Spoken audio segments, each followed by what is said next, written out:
Intangible, según la Real Academia de la Lengua Española, es algo que no se puede tocar o no se debe tocar. Intangible, no tangible. Ese término, si se lo traslada a una normativa, puede tener algunas significaciones diversas en función de qué materia o en qué tema se está refiriendo. ¿Aplicación o interpretación? Claro, por ejemplo, términos de activos intangibles, por ejemplo, es una cosa, derechos intangibles es otra cosa. Entonces, en algunos casos se refiere a derechos intelectuales, derechos de marca, a derechos registrables. En otros casos se refiere a cierto tipo de activos o cierto tipo de valores. La reputación, la imagen, el nombre, la marca son elementos intangibles. Si se aplica al término relacionado con el medio ambiente, aparentemente es algo que no debe ser objeto de aprovechamiento ni de explotación. Entonces, en el caso concreto de la famosa ley corta sobre el tema del TIPNIS, daría la impresión, aunque parece que va a estar sujeto a reglamentación, que nadie puede participar en el aprovechamiento de los recursos, ni tampoco intervenir, o sea, hacer una carretera, hacer puentes, hacer obras de infraestructura o ingresar en ámbitos en los cuales no se respeta el uso específico del Parque Nacional Isigoro-Sécura.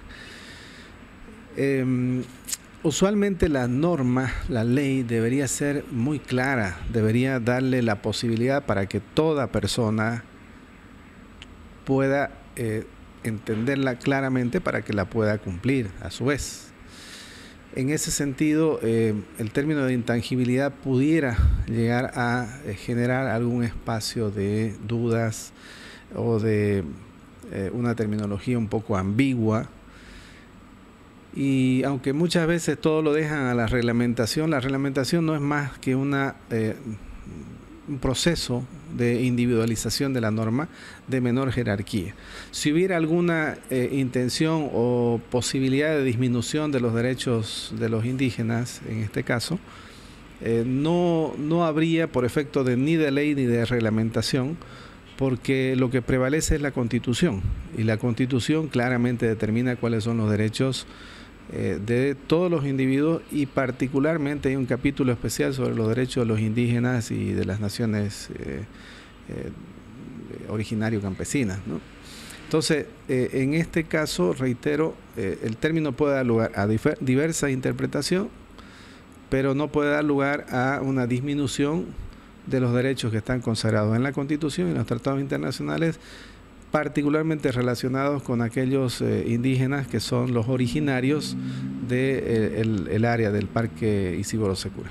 La Constitución le da el derecho para que los originarios, los indígenas originarios, en este caso de la zona del TIPNIS,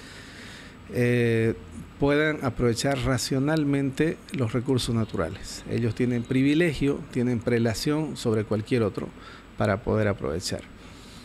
Reitero, el término de intangibilidad daría la sensación o la impresión o la interpretación de que no se puede tocar, ni siquiera se puede aprovechar los recursos naturales que hay.